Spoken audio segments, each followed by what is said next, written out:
In this video, we're going to cover the last section in Chapter 5, Section 5.5 on systems of inequalities. So when we solve a system of inequalities, instead of coming up with a single ordered pair or ordered triple like we do for equations, we end up getting a section of the coordinate plane that we have to graph. So when we solve a system of inequalities, it is illustrated by showing the graph that contains all of the solutions. So the steps for graphing a single inequality are: Step 1, graph the boundary. In other words, replace the inequality, the greater than, less than symbol, with an equal sign and sketch the graph. Note that if your inequality in the original problem was greater than or equal to or less than or equal to, that means our boundary line will be solid, indicating that the points on the boundary are part of the solution. If it's just a greater than or a less than without the equal to, we use a dotted line or curve to draw the boundary, indicating that the points on the boundary are not part of the solution. So once we have the boundary sketched, step 2, choose a test point on one side of the boundary. The test point cannot be on that boundary line. It has to be on one side or the other. And test it in the inequality, noting whether you get a true or a false statement. Your test point should be an ordered pair. Remember, we're on a coordinate plane, not just a single number. Step 3, if the test point tests as true, we shade the side of the boundary that contains the test point. In other words, if the point we plugged in made the inequality true, it means all points on that side of the boundary are going to work, and that would be my solution. If the test point tests as false, that means that point did not work, which means that the opposite side of the boundary would indicate the solution. So if we get a false result, we shade the side of the boundary that does not contain the test point, so the opposite side. So we're going to look at one quick example of doing a single inequality graph. Y less than x squared minus 9. So this is an inequality because it has an inequality symbol. So my solution will be a section of the coordinate plane. So step 1 says graph the boundary. So the boundary is the equation y equals x squared minus 9, but it will be graphed as a dotted boundary because the inequality does not have the equal to. The graph of this is a parabola. We've graphed parabolas, so we should know how to draw that graph. This would be the x squared shape shifted down 9. So I would, in my math lab, when you're graphing these, you would have to choose the parabola tool and then use it to sketch. So we would come down here and plot my vertex here at -9, and then identify one other point. Here the y-intercepts, if I set to 0, would be 3 and -3. Those are probably the easiest 2 points to locate. And then it should sketch in your curve, and then you can click on either the solid or dotted line to make sure it's the right result. So if you click dotted, it would make it a dotted boundary line. Step 2, choose a test point. The easiest test point to pick is the origin, provided your line or curve does not go through the origin. So I'm just going to put a little asterisk by the test point I'm choosing so I know where it's located. So I'm going to pick 0, 0 as my test point. So I'm going to substitute an x value of 0 and a y value of 0 back into the original inequality. So if I plug in those numbers, 0 less than 0 squared minus 9, and then I just simplify. So this side is a 0. 0 squared minus 9 is -9. 0 less than -9 is a false statement. 0 is not smaller than a negative number.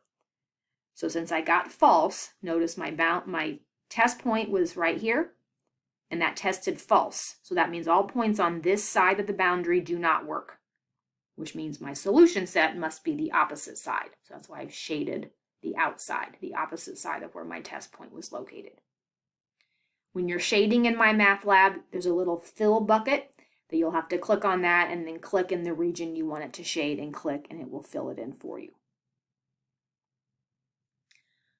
All right, so when I graph a system of inequalities, it simply means you're just going to have more than one. So we're going to graph each inequality separately like we did on the last example on the same coordinate plane. And the solution to this system is the intersection or overlap of the separate inequality solutions. So I'll have two different regions to shade, and the place where they overlap would indicate my solution. So here is another example. This time we have y greater than or equal to x squared minus 4, and then our second inequality is x minus y is greater than 2. So we're going to follow the same procedure for both of these. So the first one, the boundary y equals x squared minus 4, this time it will be solid because of the equal to in the inequality. This is also a parabola. So I would start by starting at my origin. This would shift down 4 and end up down here, and this one would have an x-intercept of 2 and a y-intercept of -2 if I needed to plot those, and then I would have it sketch the parabola. I would keep it on solid because it is a solid boundary because of the inequality symbol being an equal to. So again, I'm going to use my origin as the test point because it's that parabola does not go through that origin point. So 0, 0. So that would mean 0 greater than or equal to 0 squared minus 4. We get 0 greater than or equal to -4. That is a true statement. 0 is larger than -4. So my first shaded part, my origin was my test point. It was located here, and it was true. So that's the side of the parabola I would shade, the interior. Then I move on and do my second inequality. X minus y would equal 2. This would be a line. This one's going to be dotted because there's no equal to. So here I'm just going to look at this and quickly plot my intercepts. I can see if I let x be 0, y would be -2. So I would plot down here. And if I let y be 0, x would be +2 right over here. And I click the line tool and plot those 2 points and then choose the dotted option.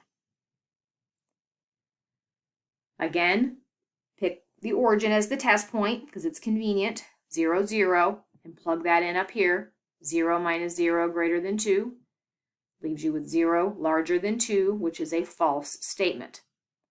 So if the origin was above the line and we got false, that means the other side of the line is what we would shade.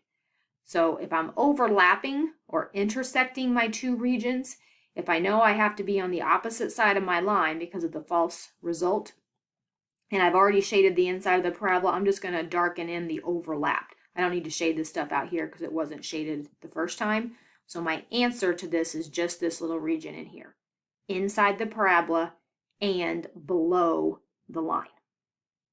Be careful in my math lab. In my math lab, you'll be required to graph both boundaries without shading anything, and then click only the overlapping region for it to shade. You cannot shade as you go. If you shade as you go, you won't be able to get rid of this stuff for your final answer. So make sure you wait until you've got both boundary lines on your graph before you click in the section that you want it to shade. We'll do one more. This one, x squared plus y squared less than or equal to 16. That's the equation of a circle. We should recognize that. And x plus y greater than or equal to 4. Both of these will be solid boundaries because they're equal to inequalities. So for the first inequality, x squared plus y squared equals 4 will be my boundary. We should note this is a circle. Its center would be 0, 0, and its radius would be 4. So you'd click on your circle tool, you'd plot your center point at the origin, and then you'd move out 4 units in one of your directions and ask it to plot the circle.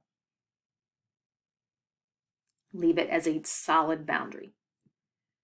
My test point, again, I'm going to choose the origin. It's on the inside of my circle. So 0 squared plus 0 squared less than or equal to 16. 0 less than or equal to 16 is true. So since the test point was on the inside, that's the side I would shade first, the inside of my circle. For the second inequality, x plus y greater than or equal to 4, this is going to be a line. Again, it will be solid. So if x is 0, y would be 4. And if y is 0, x would be 4.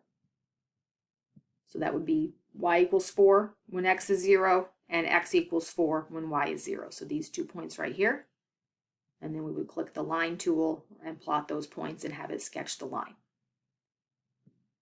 The test point again can be the origin, 0, 0. When I plug that in, I get 0 plus 0 greater than or equal to 4. 0 greater than or equal to 4 is false.